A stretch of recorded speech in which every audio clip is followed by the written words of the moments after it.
আমি খবৰ পাই আছিলোঁ যে ভূটানৰ গাড়ীত কাঠ নিয়ে বুলি আমি খবৰ পাই আছিলোঁ। সেই হিচাপে আমি এমাহ ধৰি বিভিন্ন পৰ্যবেক্ষণত আছিলে SSBৰ লগত আমি মিলি কামবোৰ কৰি আছিলোঁ। কিন্তু কালি ৰাতি আমি খবৰ পালোঁ যে ভূটানৰ ৰেজিষ্ট্ৰেশ্যনৰ গাড়ী এখনে আমাৰ দাঁতগিৰি অঞ্চল ভূটান সীমাত আপোনাৰ দেৱদাঙী অঞ্চলৰ পৰা জংঘলৰ পৰা কাঠ লোড কৰি থকা পাছত খবৰ পালোঁ। ইতিমধ্যে SSB আহি পেলাই জেগাটো ঘেৰাও কৰি থ'লে আৰু আমি যিহেতু ইণ্টাৰনেশ্যনেল কথা আমি ৰাতিপুৱা 4টা পোহৰ হোৱাৰ লগে লগে আমি কাৰ্যত কৰিবলৈ সক্ষম হয়। তাত কোনো মানুহ আমি নাপালোঁ। কাঠৰ পৰিমাণ প্ৰায় 300-400 চিফ্টিতকৈ ওপৰ হ'ব। এতিয়া আমি হিচাপ কৰিম প্ৰায় 4-5 লাখ টকাৰ মূল্য হ'ব।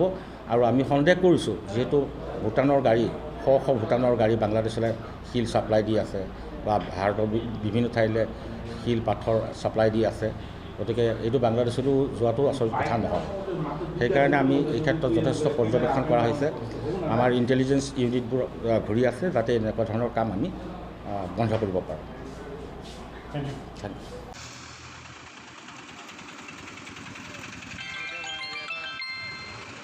Kita barang ke dia